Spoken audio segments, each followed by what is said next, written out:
का बहुत बहुत स्वागत है। आज सुबह से जिस तरह से राजनीतिक घटनाक्रम बहुत तेजी से हो रहा है और जिस प्रकार से आम आदमी पार्टी की बौखलाहट सीबीआई की जांच के बाद सामने आ रही है, उसी को लेके हम सब आपके बीच में आए हैं। मंच पर आप सबके संबोधित करने के लिए मंच पर अध्यक्ष आदेश गुप्ता जी मौजूद हैं, मेरे साथ मेरे साथी हरिहर जी मौजूद हैं। मैं अब निवेदन करूंगा डॉक्टर अपना आदेश गुप्ता जी से कि आपको संबोधित करें। बहुत बहुत धन्यवाद।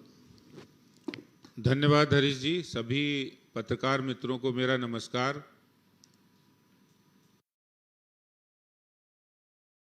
डिप्टी सीएम मनीष सिसोदिया पर सीबीआई रेड पड़ी है, तब से आम आदमी पार्टी के नेता बौखला गए हैं और वो तमाम दिल्ली सरकार के मॉडल की बात कर रहे हैं। दिल्ली के अंदर नई शराब नीति लाने वाले, दिल्ली के अंदर शराब माफियाओं को भ्रष्टाचार के माध्यम से संरक्षण देने वाली सरकार आज अपनी ईमानदारी की बात कर रही है। मैं दिल्ली के मुख्यमंत्री से पूछना चाहता हूं कि जिस शराब नीति को आपके उप मुख्यमंत्री मनीष सिसोदिया लाए थे और ये दावा कर रहे थे इससे हजारों करोड़ रुपए का उन्हें फायदा होगा, ये शराब नीति दिल्ली के अंदर रेवेन्यू का भंडार भरेगी और अपने हर वक्तव्य में कहते थे हजारों करोड़ रुपए का फायदा हुआ है। यहां तक कि खुद उप मुख्यमंत्री शराब सीबीआई जांच से एक दिन पहले कह रहे थे इससे 3000 करोड़ रुपए का फायदा हो रहा है। कोई इनके प्रवक्ता कह रहे 1300 करोड़ रुपए का फायदा हो रहा है। लेकिन जैसे ही सीबीआई जांच हुई वैसे ही वो बातें बिल्कुल सिद्ध हो गई जो भारतीय जनता पार्टी पहले से कहती आई है। और भारतीय जनता पार्टी कह रही थी कि ये शराब नीति शराब माफियाओं को फायदा पहुंचाने के लिए है। रातों रात जिस समय देश कोविड से जूझ रहा था, उस समय इन्हें कोविड की चिंता नहीं थी। इन्हें नई शराब नीति के माध्यम से हजारों करोड़ रुपए शराब माफिया को फायदा पहुंचाया। 144 करोड़ रुपया उनका कोविड के दौरान, आज तक इतिहास में नहीं हुआ कि कोविड की रिलीफ शराब माफिया को दी जाए। कोविड की रिलीफ दिल्ली के आम जनता को मिले, इसकी चिंता दिल्ली सरकार को नहीं थी। कोविड के नाम पर 144 करोड़ रुपए शराब माफिया को माफ करने का पाप दिल्ली में अरविंद केजरीवाल सरकार ने किया है। 30 करोड़ रुपए जो अर्नेस्ट मनी फोरफिट होनी चाहिए, वो अर्नेस्ट मनी को वापस कर दिया शराब माफिया के दबाव में।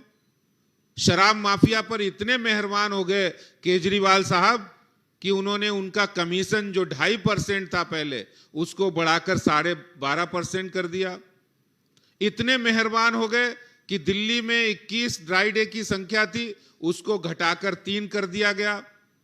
मेहरबानी का आलम यह रहा कि ब्लैक लिस्टेड कंपनी को भी ठेके दे दिए। जो कार्टेल अलाउ नहीं था, इन्होंने ही शराब नीति बनाई कि उसमें कार्टेल अलाउ नहीं होगा, वो कार्टेल भी अलाउ कर दिया।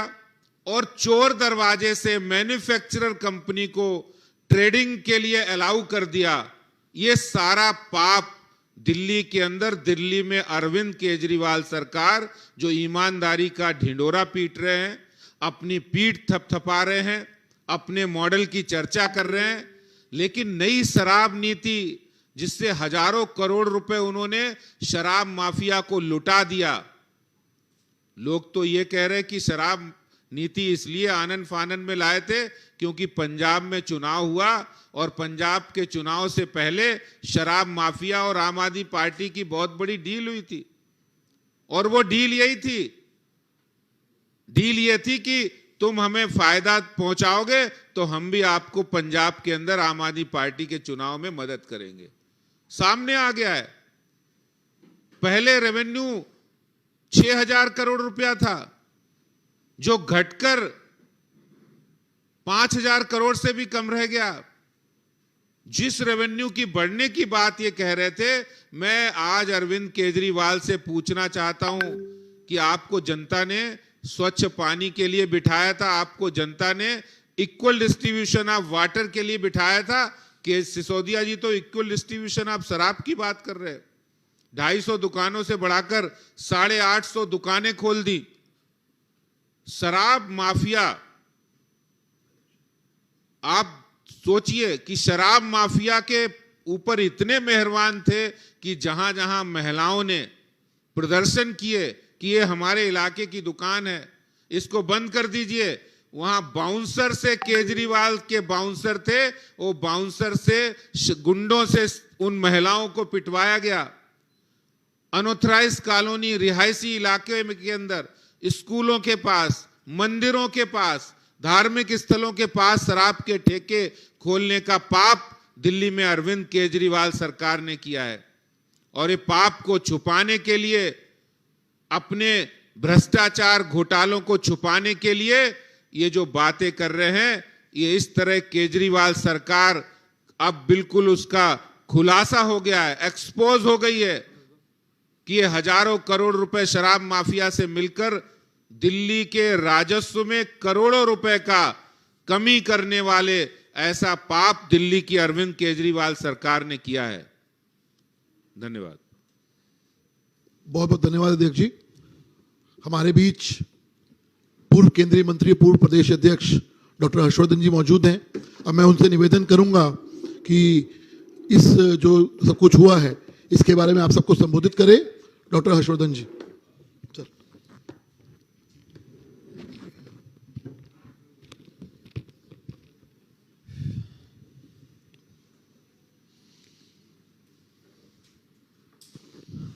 दोस्तों, पहले तो आप सबको और आपके सबके माध्यम से दिल्ली वासियों को और देशवासियों को जन्माष्टमी की ढेर सारी शुभकामनाएं देना चाहता हूं। भगवान श्री कृष्ण का जन्मोत्सव का समय आने वाला है और भगवान श्री कृष्ण ने पूरे सात्विकता के साथ और पूरी ईमानदारी के साथ जो कर्म के पथ पर चलने का मार्ग है वो हम सबको सिखाया है। अभी अचानक हमें प्रेस कॉन्फ्रेंस करनी पड़ रही है और आप जानते हैं कि पिछले समय में जो दिल्ली में एक्साइज पॉलिसी आई, उसके संदर्भ में दिल्ली में भारतीय जनता पार्टी के कार्यकर्ता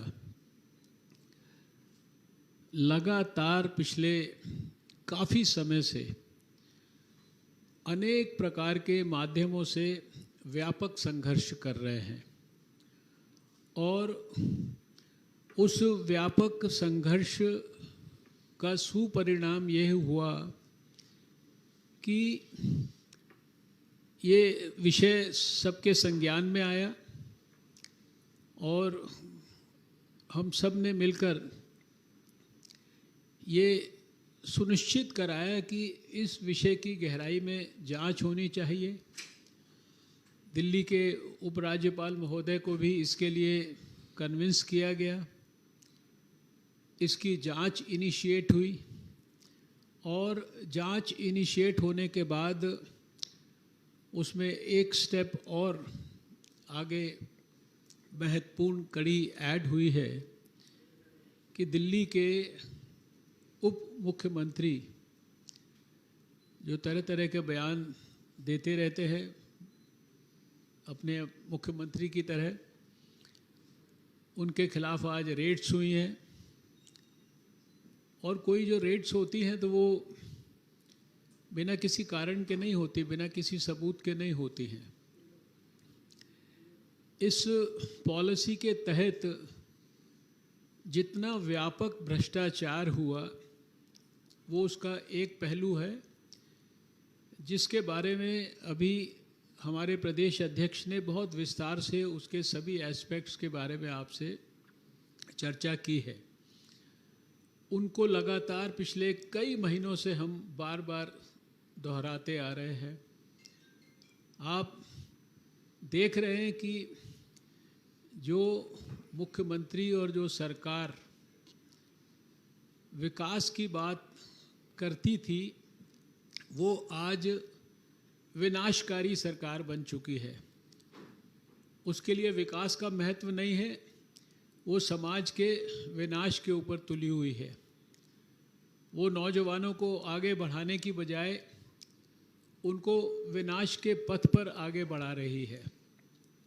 और ये पॉलिसी तो एक्साइज पॉलिसी तो एक विषय है, लेकिन किसी भी विषय की आप चर्चा कर लें, किसी विषय की गहराई में आप डूबने का प्रयास कर लें, तो पिछले 7-8 साल में जब से दिल्ली में आज जो सरकार शासन कर रही है उसके क्रियाकलापों का हम विश्लेषण करेंगे तो उसके आधार पर अगर मैं बहुत ऑनेस्टली अपने विश्लेषण को करता हूं तो मुझे ये कहने में कोई ज़रा सा भी संकोच नहीं होता कि ये शायद जो दिल्ली में सरकार है ये लुटेरों की सरकार है।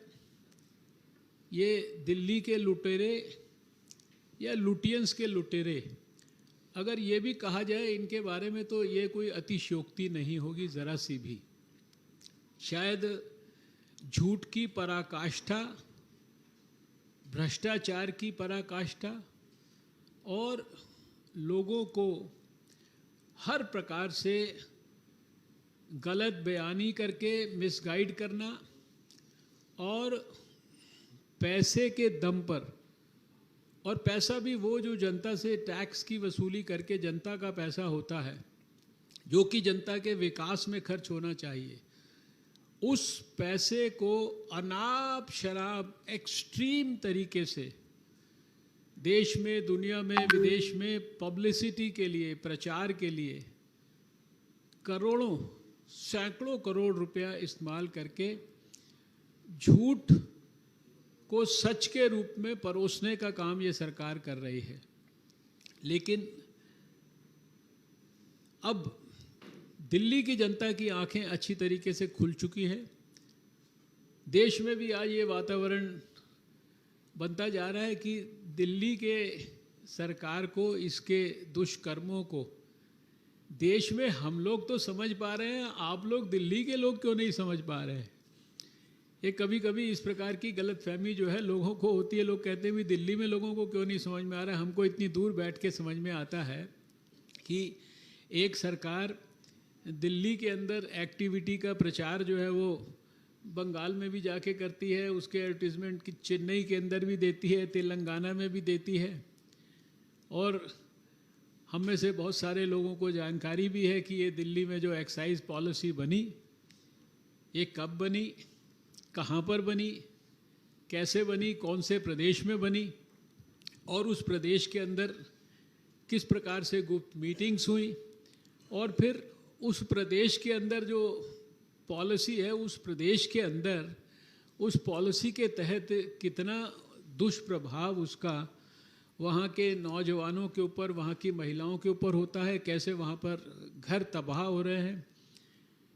बराबर लगातार दिल्ली के मुख्यमंत्री, पता नहीं कितने सारे उनके वीडियोज़ हैं जो कोई डेडलाइन सेट करते हैं, कहते हैं कि हम हर घर के अंदर।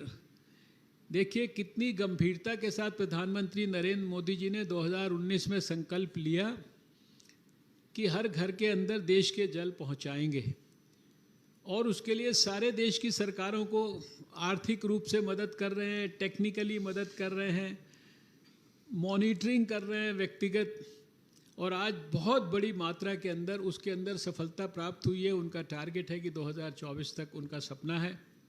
लेकिन उसके विपरीत दिल्ली में क्या हो रहा है, जहाँ की लगातार पिछले 8 साल से 7 साल से दिल्ली के मुख्यमंत्री पानी पानी पानी के लिए प्रॉमिस करते रहते हैं, लेकिन पानी तो हर घर के अंदर उन्होंने नहीं पहुंचाया, लेकिन शराब जो है हर घर के अंदर सुलभ ढंग से, अच्छी तरीके से, और सब घर के अंदर, उसके घर के आसपास होम डिलीवरी, दिन में पीना चाहें दिन में पीजिए, रात को पीना चाहें रात को पीजिए, अपने यंग बच्चे के साथ पीना चाहें यंग बच्चे के साथ पीजिए। ये क्या हो रहा है और उसके पीछे कितना बड़ा भ्रष्टाचार। अभी हमारे अध्यक्ष जी ने सब चीज़ों की चर्चा की है। पंजाब इलेक्शन के अंदर क्या उसके संदर्भ में विषय है वो भी आपके सामने सारी की सारी जानकारी उन्होंने रखी है। और आज जब रेड्स हुई हैं तो एक्साइज पॉलिसी के बारे में बात नहीं कर रहे हैं। अरे मेरा ये कहना है कि एक्साइज पॉलिसी आपकी बहुत सुंदर थी, बहुत बढ़िया थी, तो एक्साइज पॉलिसी को अचानक जो है उसमें गड़बड़ नहीं थी तो आपने वापस क्यों लिया? Can you answer this? इसका कोई जवाब नहीं है। और विषय को भटकाने के लिए लोगों से आप एजुकेशन की बात कर रहे हैं। एजुकेशन की बात के ऊपर भी जो है कभी गंभीर रूप से चर्चा हो जाएगी। तो दिल्ली में मैं भी एजुकेशन मिनिस्टर रहा हूँ, मुझे पता है कि एजुकेशन की जो दिल्ली के अंदर जो असली हकीकत है वो क्या है, दिल्ली के स्वास्थ्य की असली हकीकत क्या है। लेकिन आज वो विषय नहीं है, लेकिन वो उस विषय की मुख्यमंत्री जी चर्चा कर रहे हैं। अरे भाई, आपके मंत्रियों ने क्या किया? आपके मंत्रियों पे कौन से केसेस बन रहे हैं? कब तक आप उनको बचाएंगे? और जो कानून होता है उसकी गिरफ्त से कोई बच नहीं सकता। एक मंत्री तो ऑलरेडी उनका क्या हश्र हुआ है, लेकिन आप अभी भी उसके खिलाफ कोई एक्शन नहीं ले रहे हैं। दूसरे के बारे में जो कुछ हो रहा है ये तथ्यों के आधार पर सब कुछ हो रहा है। झूठ परोसने से, लोगों को मिसगाइड करने से, एक्साइज पॉलिसी की जगह एजुकेशन की बात करने से आप बच नहीं पाएंगे। और अब वो समय आ गया है जब पाप का घड़ा, भ्रष्टाचार का घड़ा वो पूरा ऊपर तक भर गया है और ऊपर तक भर के वो छलकना शुरू हो गया है अच्छी तरीके से। और इतना छलक रहा है कि सारी दिल्ली वाले नहीं, सारे देश वालों को जो है उसके अंदर से जो दुर्गंध है वो महसूस होनी शुरू हो गई है। वो मैं समझता हूँ कि सच बात तो यह है कि इस भ्रष्ट, बेईमान, झूठी, थॉरोली करप्ट सरकार को और इसके मंत्रियों को दिल्ली में एक मिनट भी मैं समझता हूँ कि शासन में रहने का कोई अधिकार नहीं है। वैसे तो कोई नैतिकता है नहीं, और नैतिकता के नाम पर, प्रोबिटी इन पब्लिक लाइफ के नाम पर बहुत ज़्यादा बहकाया और बहकाकर जो है सत्ता में आए। लेकिन सबसे पहले वो भूले तो प्रोबिटी को भूले। मुझे याद है कि जब दिल्ली असेंबली में मैंने भाषण दिया था तो इनके जितने विषय थे सारे विषयों के ऊपर जो है एक एक विषय के ऊपर प्रोबिटी के लिए क्या कहा और क्या किया, उसके ऊपर भी अलग से प्रेस कॉन्फ्रेंस हो सकती है इनके 8 साल के विषयों पर। लेकिन आज वो विषय नहीं है। तो इस सरकार को मेरे विचार में दिल्ली के अंदर एक मिनट भी सत्ता में रहने का कोई कारण नहीं है और इनको इस्तीफा देना चाहिए, इनको छोड़ना चाहिए। वरना तो देखिए, मैं समझता हूँ कि देश में इतिहास इस तरह का है कि जनता जब खड़ी हो जाती है तो फिर अच्छे अच्छे शासन जो है वो डोलने लगते हैं और सिंहासन जो है फिर वो छोड़ना पड़ता है, फिर कोई तरीके से जो है बचाव नहीं होता। तो आज का दिन जो है वो दिल्ली वालों के लिए एक दृष्टि से राहत का दिन है कि कम से कम कहीं दिल्ली के लोगों को ये एहसास और अनुभूति हुई होगी कि सरकार भ्रष्टाचार कर रही है, तो व्यवस्था जो सरकार के अंदर भ्रष्टाचारी लोग हैं उनको भले ही संपूर्ण रूप से नहीं, और जो पकड़े जा रहे हैं उनसे भी ज़्यादा जो बड़े भ्रष्टाचार में लिप्त हैं शायद उनको अभी नहीं उस तरीके से पकड़ पाई है। लेकिन जो है भ्रष्टाचारियों को पकड़कर उनके खिलाफ एक्शन लेने की प्रक्रिया शुरू हो गई है। इसके लिए जांच एजेंसीज़ को और दिल्ली में जिनके नेतृत्व में लेफ्टिनेंट गवर्नर ये जांच इत्यादि का ऑर्डर हुआ और जिन भी अधिकारियों ने इस जांच के अंदर सहयोग किया उनका हम हृदय से आज अभिनंदन करना चाहते हैं, उनका आभार प्रकट करना चाहते हैं। बहुत बहुत धन्यवाद डॉक्टर साहब। किसी को प्रश्न हो तो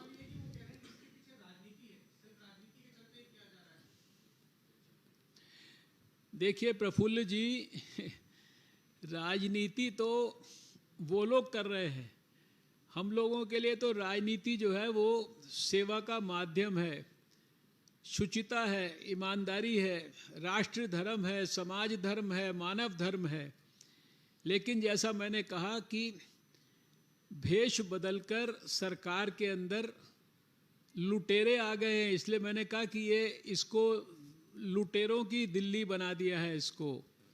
अब और कुछ नहीं कहेंगे तो यही कहेंगे, कहने के लिए तो यही है ना, झूठ। लेकिन झूठ परोसकर सच को जो है आप भुला नहीं सकते। जो सच होता है उसकी पावर अनबीटेबल होती है, ट्रुथ की पावर अनबीटेबल होती है, ऑनेस्टी की पावर अनबीटेबल होती है। सत्यमेव जयते होता है हमेशा। ट्रुथ को बीट करना मुश्किल है, असंभव है, डिले हो सकता है, जैसा कि दिल्ली में इस सरकार के केस में।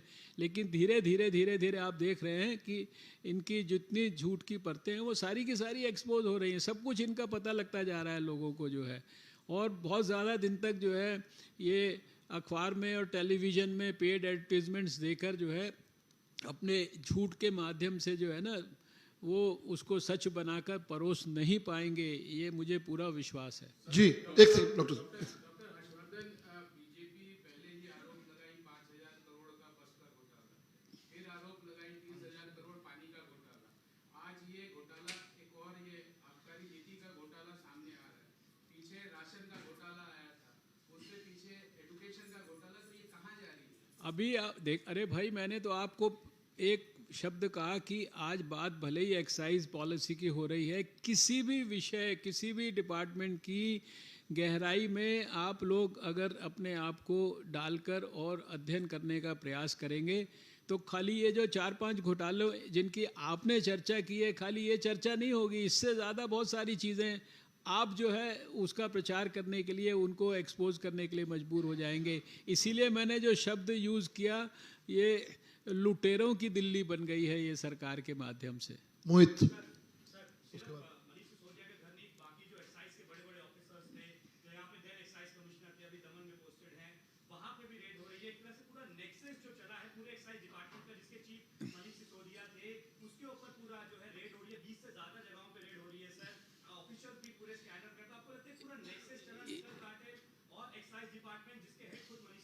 देखिए इसको अध्यक्ष जी ने एक्सप्लेन भी किया है और जो अभी प्रफुल्ल ने सवाल किया था ये उसका जवाब आपने दे दिया। ये अगर राजनीतिक विषय होता तो किसी एक राजनीतिक व्यक्ति के खिलाफ जो है झूठा कोई रेड होता। ये राजनीतिक विषय नहीं है हमारे लिए। हमारे लिए ये दिल्ली के लोग, दिल्ली के नौजवान, उनके स्वास्थ्य की रक्षा, हमारी दिल्ली की बहनें माताएं, उनके रक्षा, उनके परिवार जो तबाह हो रहे थे और जिस तरह से शराब परोसी जा रही थी और शराब परोसने के बदले जिस तरीके से जो है भ्रष्टाचार किया। और आपने सब स्वयं ही आपने कार्टेल की बात कर दी, स्वयं ही आपने बात कर दिया कि किस तरह से पॉलिसी बनी थी, किस तरह से जो शराब कंपनियां हैं उनको फेवर करने के लिए प्रयास हुआ, वो सारी चीज़ें आपने खुद ही दे दी। ये तो आपके पास, सबके पास सब कुछ है, जवाब आपके पास है, पूछने के लिए आप जो मर्जी पूछिए। लेकिन ये मैं समझता हूँ कि ना ये किसी राजनीति का विषय है और ना ही इसमें ये सीधे सीधे जनता को, दिल्ली के लोगों को न्याय दिलाने का विषय है, न्याय। और ये उनका फंडामेंटल राइट है। उन्होंने किसी सरकार को चुना है तो सरकार की जो अकाउंटेबिलिटी है जनता के प्रति है। आज अगर दिल्ली के अंदर हम ऑपोजिशन के अंदर हैं तो हमारी अकाउंटेबिलिटी भी जनता के प्रति है कि we can not allow them to go scot free. वो ऐसे जो है किसी प्रकार से प्रचार करके, प्रसार करके, झूठ बोलकर और एडवर्टीजमेंट देकर और टेलीविज़न पर बड़े बड़े एड्स देकर और बातें करके जो है वो जनता को ज़्यादा दिन तक जो है बरगला कर और मूर्ख नहीं बना सकते। It is our duty, fundamental duty of all of us. We are elected representatives. वही काम हम लोग कर रहे हैं। बस 2 प्रश्न और सोनू जी।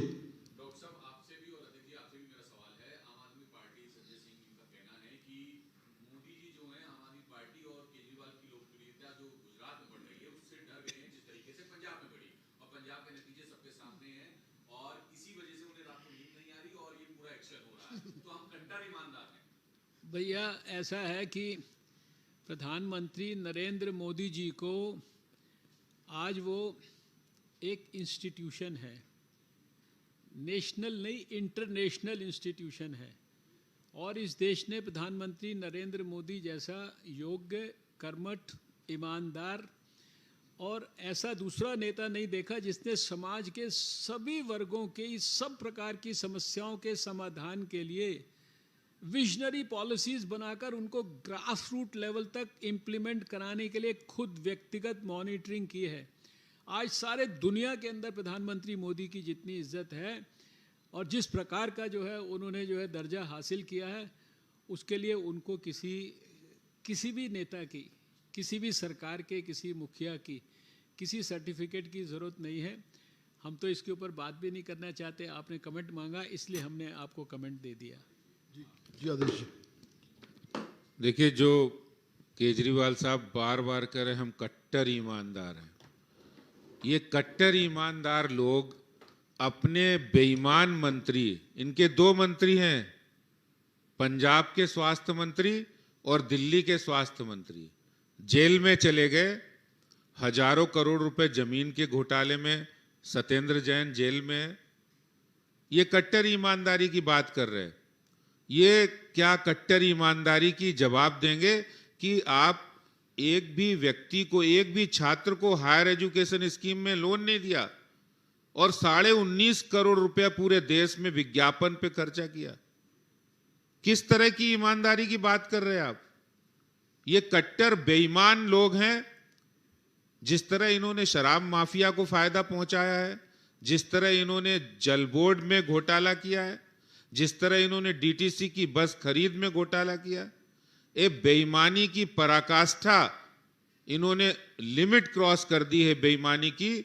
ये सिर्फ बेईमानी का, ईमानदारी का चोला ओढ़ने वाले ये लोग हैं।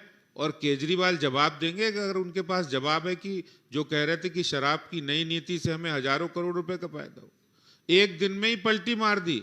एक दिन पहले प्रेस कॉन्फ्रेंस करके, जिस दिन सीबीआई जांच नहीं हुई थी, बोले 3,000 करोड़ रुपए का फायदा हो रहा था और वो अचानक से नुकसान में बदल गया। इनकी ईमानदारी सबके सामने आ गई है। ये पूरी तरह से एक्सपोज हो गए हैं, इनकी बेईमानी सबके सामने आ गई है। पल्लवी,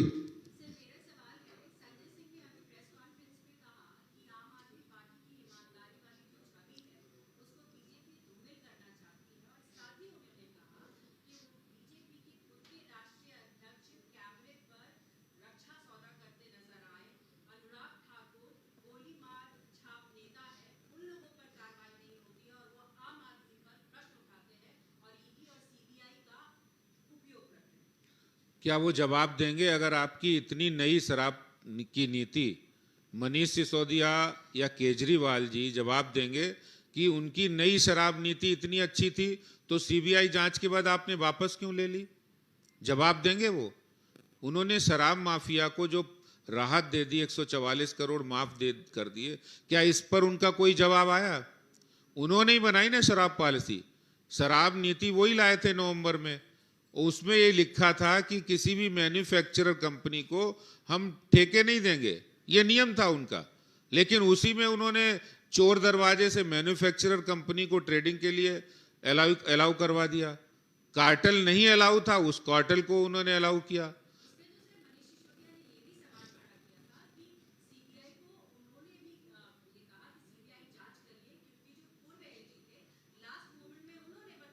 देखिए, झूठ बोल रहे हैं सिसोदिया जी।